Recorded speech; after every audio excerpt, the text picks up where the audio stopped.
Good morning बच्चों। आज हम लोग सुमित्रा नंदन पंत द्वारा रचित आ धरती कितना देती है कविता को पढ़ेंगे। सबसे पहले हम लोग कवि परिचय थोड़ा सा प्राप्त करेंगे। सुमित्रा नंदन पंत प्रकृति चित्रण के कुशल छायावादी कवि हैं।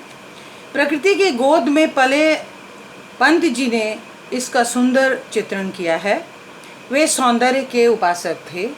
उनकी सौंदर्यानुभूति के 3 केंद्र थे: प्रकृति, नारी तथा कला सौंदर्य। प्रकृति, नारी और कला सौंदर्य को उन्होंने उदात्त रूप दिया है। इन पर सरोजिनी नायडू, रविन्द्रनाथ टैगोर, महात्मा गांधी इत्यादि का गहरा प्रभाव पड़ा है। अब हम लोग कविता पढ़ते हैं। कविता की शुरुआत यहाँ से है। मैंने छुटपन में छिपकर पैसे बोए थे, सोचा था पैसों के प्यारे पेड़ उगेंगे, रुपयों की कलदार मधुर फसलें खनकेंगी और फूल फल कर मैं मोटा सेठ बन जाऊंगा।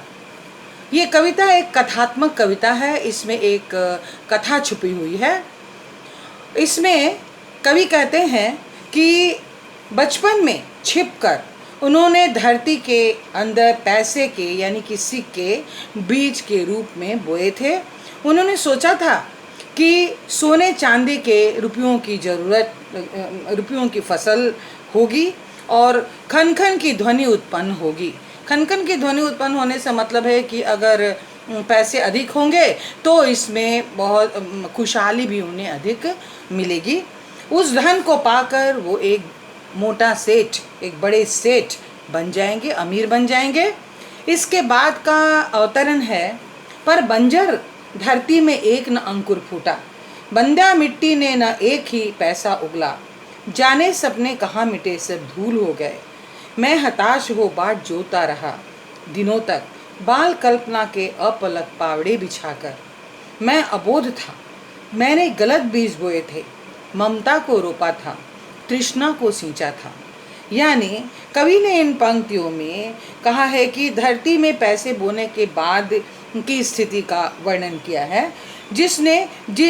उसने जिस आशा से धरती में पैसे बोए थे वह आशा निराशा में बदल जाती है और उस धरती में पैसों का एक भी अंकुर नहीं प्रस्फुटित होता है, एक भी अंकुर प्रस्फुटित नहीं होता है। उसके सेठ बनने के सारे सपने मिट्टी में मिल गए। वह अंकुर निकलने की प्रतीक्षा तो करता रहा, पर उसे निराशा हाथ लगी। बच्चों की कल्पना की उड़ान बहुत ऊंचाई तक जाती है। उसे अपनी भूल एवं अज्ञानता का ज्ञान हो गया। उसने पैसों के गलत बीज बोए थे जो कभी उग नहीं सकते थे। उसे धन का मोह हो गया था और सेठ बनने की तृष्णा थी, वह धरी की धरी रह गई, वह निराश हो गया। उसके आगे की पंक्तियां हैं। अर्धशती हराती निकल गई तब से, कितने ही मधु पतझड़ बीत गए अनजाने। ग्रीष्म तपे वर्षा झूली, शरदे मुस्काएं, सी कर हेमंत कपे, तरु झरे खिले वन, और जब फिर से गाड़ी उदी लालसा लिए, गहरे कजरारे बादल बरसे धरती पर। इन पंक्तियों में कवि ने पैसों के बीज बोने के बाद हाथ लगी निराशा के बाद की स्थिति का वर्णन किया है। इन पंक्तियों में सुमित्रा नंदन पंत ने पैसों के बीज न उगने के बाद हाथ लगी निराशा और अपनी भूल का एहसास होने के बाद की स्थिति का वर्णन करते हुए लिखा है कि इस घटना को बीते 50 वर्ष हो गए। इस घटना के बाद ऋतु परिवर्तन होता गया। बसंत ऋतु आई और गई। न जाने कितने पतझड़ ऋतु आए, तपने वाली ग्रीष्म ऋतु, झुलाने वाली वर्षा ऋतु, वर्षा के बाद लोगों को खुशी एवं मुस्कान देने वाली शरद ऋतु आई और चले गई।